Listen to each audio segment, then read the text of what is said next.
Welcome to the latest episode of Liquidity Matters. This is Zubair Quazi. I'm the co-founder and CEO of LiquidCapital.AI. And today we have a very distinguished guest, Justine Tobin. Justine, welcome. Thank you. You might want to start in introducing yourself rather than me doing any justice to this. I would be happy to. I'm Justine Tobin. I have been an investment banker for 40 years, for 4 decades. I'm the founder of Tobin Company Investment Banking Group and Tobin Company Securities, which is a FINRA licensed broker-dealer here in the United States. I started my career at Goldman Sachs on Wall Street. I went to Columbia Business School, and then I went to Salomon Brothers, did a lot of M&A and other securities, equity, debt, and hybrid securities at Salomon Brothers. And then I joined namesake and Bank of America in Charlotte, which is where I am today. Worked with that firm for a while, and then I started my firm back in 2001, so almost 25 years ago. Started the broker-dealer back in 2005, and I am now not just an investment banker, but I'm a securities professional. I run this firm, and I serve many clients in the private capital space in helping them be compliant and become more compliant in serving investors in the marketplace, which is really a passion of mine. Justin, that is phenomenal. I mean, I'm so glad that we have you here and talking about this. I'd like to for our listeners want to deep dive a little bit on why you have chosen compliance to be your favorite area, and how do you see that in your journey, and how it has evolved from where you started to where it is right now.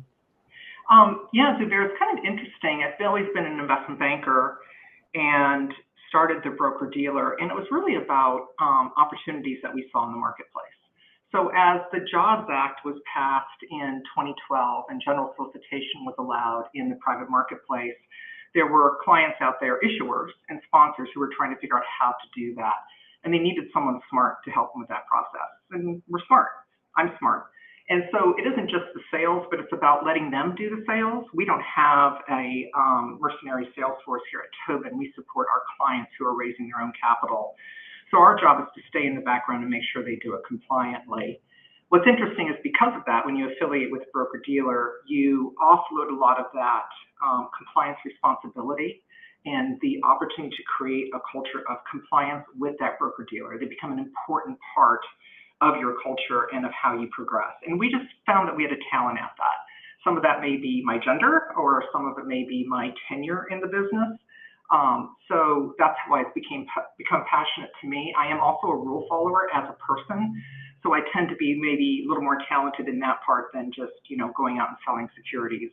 And so we've established a real kind of leadership in the space in private securities. So that's why it's passionate to me.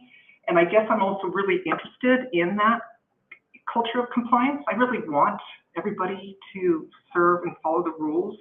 I don't like to hear about investors losing money, or I don't like to hear about Ponzi schemes. I don't like to hear about where our private markets in the United States of America, which are the most advanced markets and most advanced private markets, are not serving people well. And that's because even the regulators are having issues in keeping up with innovation, which is where, liquid capital matters. But then also it's about us then trying to help our regulators understand how to follow along with that innovation and how to help us lead that process of make sure that we're serving investors well as the issuers and the sponsors well. Absolutely. I mean, I think, you have hit some of the very critical points over there. And of course, that's your experience speaks for itself. But, if we look around, I mean, the SEC and FINRA, they have very stringent rules and regulations they try to impose. And the main goal is to protect the investors. And so that, some of the things you mentioned about, anti-money laundering, Ponzi schemes, and so on and so on. And even then, even after all these things still happens, Yeah. right? Things still happens. And, how do you see that, where we can start from a different angle and see that we can continue to reduce this type of schemes or, issues? Well, I think that we here at Liquid Capital are doing that. So the issue is keeping this product that you are developing which is a secure product not only in terms of tech on your RegTech platform, but it has to be a secure product when it comes to the regulatory environment and making sure you're operating within those bounds. So many issues that happen, especially on platforms that may exist already that are not as focused on compliance, is that they're not deciding to work within those confines of FINRA and the SEC. And we have here, right? That's what we're doing. So that's when we reduce the risk to investors and even to issuers who are in the marketplace, whether it's primary or secondary offerings. That's how we keep folks safe, is by understanding that these are some of the rules, let's exist within them. Because oftentimes investors don't often care enough about whether the security that is being offered to them is being overseen by a broker-dealer. They will just go and buy the security, not even knowing that the regulatory body is involved, or someone who's affiliated with that regulatory body, or saying, maybe I don't want that. I trust these people, I don't need it. Or saying, I don't want the government involved in my product. But when you have regulators involved, it's a better product. And when a broker-dealer is involved in the product, in this platform, it will be complying more with rules and will better protect investors. And we're talking about protecting investors, but we're also talking about protecting issuers and other participants, other constituents. Absolutely. And it's also, sometimes I don't want to use the surprising, but still surprising that even after all these implementations, check and balances, we still have bad actors, and a lot of things. And a lot of this happens because our regulatory bodies can only regulate so much, right? So the SEC has only so much of a budget, and they really are the regulatory body, the Securities and Exchange Commission. FINRA is a SRO, a self-regulatory organization, where everybody gets licensed. But if people aren't licensed and operate outside of FINRA, then the SEC is in charge of them, and the SEC doesn't have enough of a budget to go pursue all those folks. So that's where a lot of that issue is what is the scope of the budget of that entity, and can they really enforce securities laws? That is not news to me, but I'm sure that, that's not understood by a lot of common investors and people. That even these regulatory bodies are trying to do the right things, but there are some restrictions or limitations, almost limitations that they run into, and that so much they can do. So for companies like ours, or the innovators from this space that we are coming along and trying to do things, I'm trying to be a bandwagon here, but I'm trying to talk about Liquid Capital a little bit. That from day one, we try to ensure that we have a complete transparency on what we are doing, and be compliant along the way. We have changed our narratives multiple times, saying, "Oh, we're doing this, we're doing this," but then we just realized that no. We are actually, by heart, we are trying to create a RegTech platform so that we can remain compliant.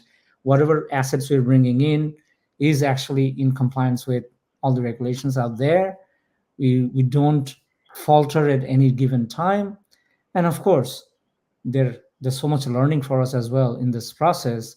And then we got guidance from a person like you, and we start talking, and obviously it's making us better. So I like to understand, or for our audiences basically, so you talk about what excited you about Liquid Capital, and how do you see the space that we're operating right now is going to be super important going forward.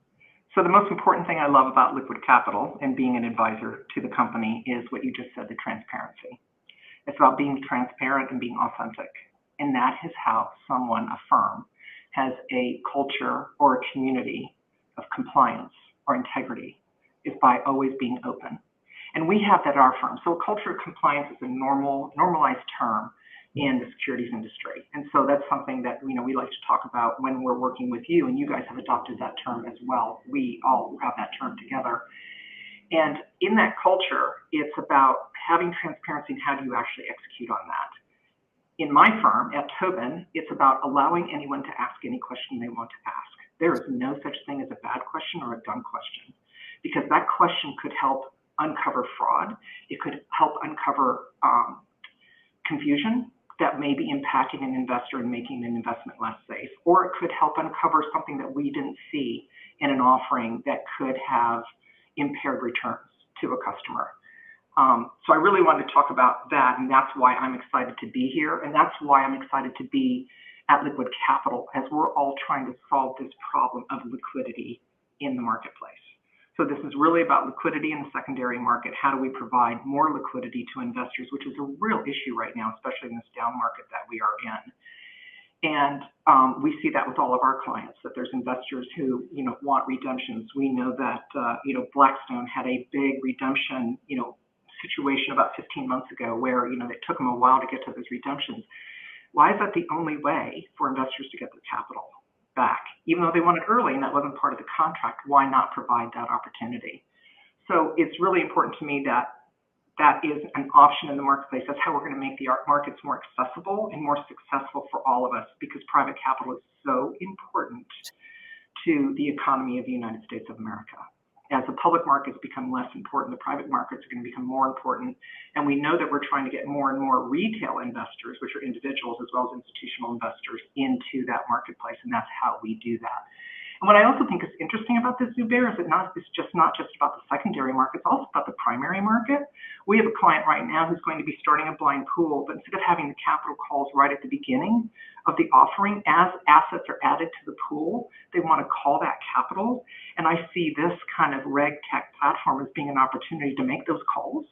And what's also interesting, which I kind of said to my client, and I didn't get a lot of reaction from them because I think it's a little too advanced, but instead of having it be first come, first serve, why not have it be Dutch auction and have people bid on that? And I love Dutch auction. I think Dutch auction is really how our IPO market should work, and it doesn't. So that's why I was interested in working with you, because you see all of that, and at the same time, you want to be compliant, which is one thing you loved about me and my firm.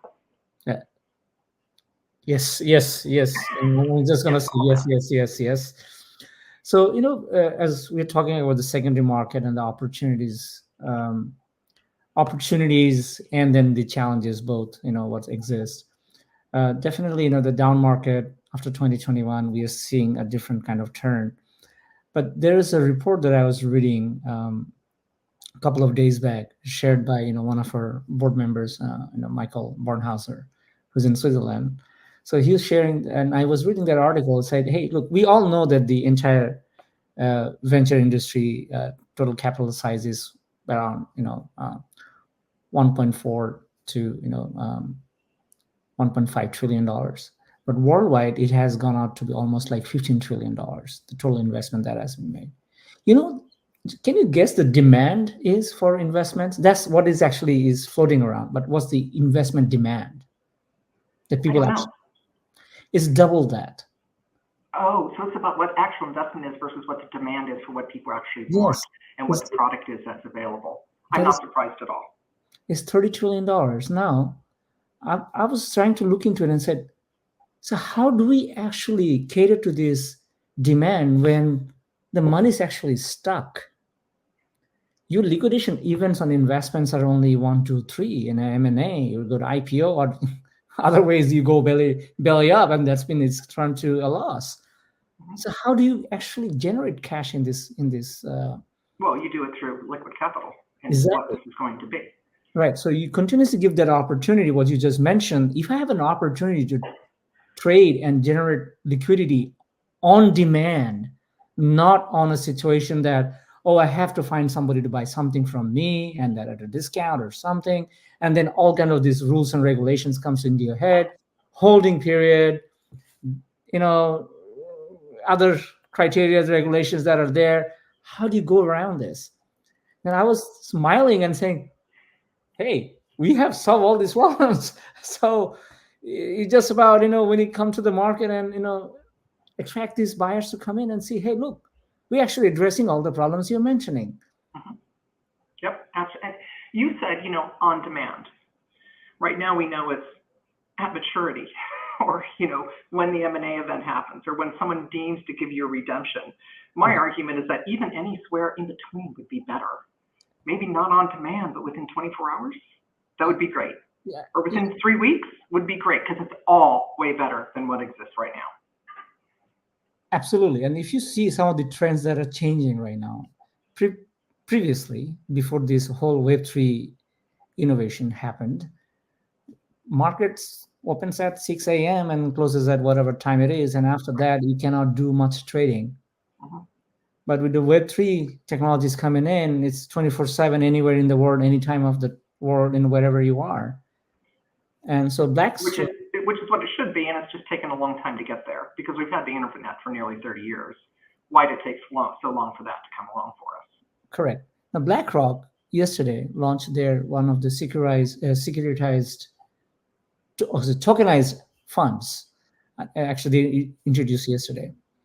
And of course, the minimum investment limit is 5 million for now. But the goal is this: that can be traded any time of the day. Mhm. So Mhm. my point is, if we can get these private assets to be traded in whichever way we Liquid Capital is doing, it's 24/7. And the other thing to add to this is that when we are in a private fund, which I have tons of those on my portfolio right now, and we've done dozens of them over the past decade, is that we don't really understand what the value is of those because they're illiquid. Yeah. Isn't it cool that we could put a valuation number on those? They could be traded, and they're not just by maybe knowing what a NAV is, the net asset value, but also what the market thinks that should be. And I have to say that I am the managing broker dealer on these deals, and I don't know what that is. I don't have that kind of transparency, and I'm the closest person to, the issuer in this thing, and I'm not sure that they have that either. Yeah. And so that's what's really so valuable, is having transparency on that price and its performance. Why is that valuation where it is? How is that equity actually performing? What are the underlying loans like? What are the numbers on each rental door at the multifamily shop? That stuff is so interesting, and we'll get more transparency on that. Yeah, I mean, I am super excited to see, and I cannot wait. I mean, I'm always like, I get edgy at times, like, oh man, we got to get this done quickly and this and that. But as you understand as well, this is a tough space to operate on. You can a small miss or a mistake can cost you a lot because you have missed something. So that's one of the things we are trying to do, is that we're trying to ensure that our fundamentals, the framework, the foundation is very strong and very well thought of, so that we're not missing. Of course we'll miss something, but at least we know we can catch those Uh-huh. if you're missing something. And that's where we are, the involvement of an application of technology, latest technology, is so important for us. And then we have brains like you and few others who are advising us, so that in the combination of both things needs to happen. Yeah, So absolutely. yeah, I mean, yeah, so I know it was fun talking to you as always, Justine, but if you have any last words you want to add for our audiences, it would be awesome. I just want to talk a little bit about innovation just for a minute, is that you guys are being Please, innovative please, and please. our regulators are not innovative. And what's really important for broker dealers like ourselves is to help clients along, platforms along, Liquid Capital along, to be innovative, but to stay compliant and then be able to help explain that to everybody. And as long as we have this culture of compliance, we can be innovative. And then when the SEC calls and says, hey, how did you do this and what is that? We can say, well, we developed this cool thing and we have this platform. This is how we think it should work. And they're like, great. And that seems to work, and let's innovate, use that in our rules so that other people can be, benefiting from this. I think that's really critical, is the innovation of staying compliant, and you guys are doing that. Thank you so much, Justine. I know, You're very welcome. absolutely, and a pleasure having you over here. So our audiences, thank you so much for listening to us. This is Zubair Quazi signing off, and thank you, Justine, for joining us. You're welcome. Bye, everybody. Thank you.